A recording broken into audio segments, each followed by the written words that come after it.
Angalia jambo la ajabu, maswahaba wenyewe walikuwa wanatambua umuhimu wa watu hata kama si maasum, kwa sababu Qur'ani ni maasum, yani mutawatir na ni yaqin na mengineo, na Mtume sallallahu alaihi wasallam ni maasum, na mwanadamu si maasum. Lakini kuna watu wana vipawa vya kuelewa zaidi na kichwa chao cha shika mengi. Ikawa maswahaba wenyewe katika mambo ya haji, mambo ya manasik, akiwemo Ibn Abbas, akiletewa masail ya manasik, akiwaambia watu nendeni kwa Ata, mulizeni Ata, yeye ndo aelewa zaidi. Mbona hakuenda kwenye Qur'ani na Sunna? Mbona hakwenda kwenye qala Allahu na qala Rasul moja kwa moja?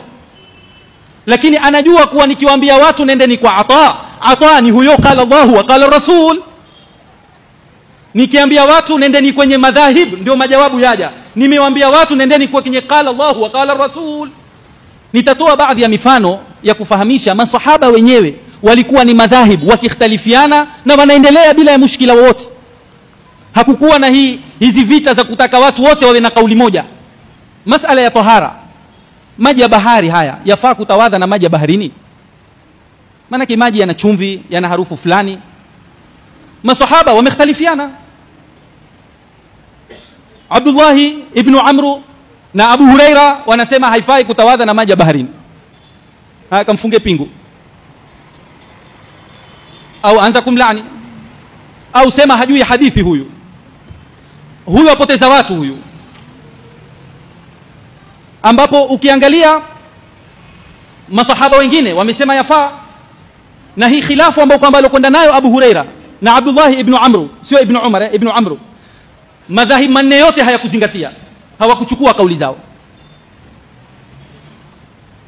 Masala mengine, lau umeweka maji akapita punda akanywa pale, umeweka beseni la maji nje, ukamwona punda amepita amekunywa akaenda, hilo baki au shaza hayo maji sasa, je, wafaa kutawadhia au kujitwahirisha nayo?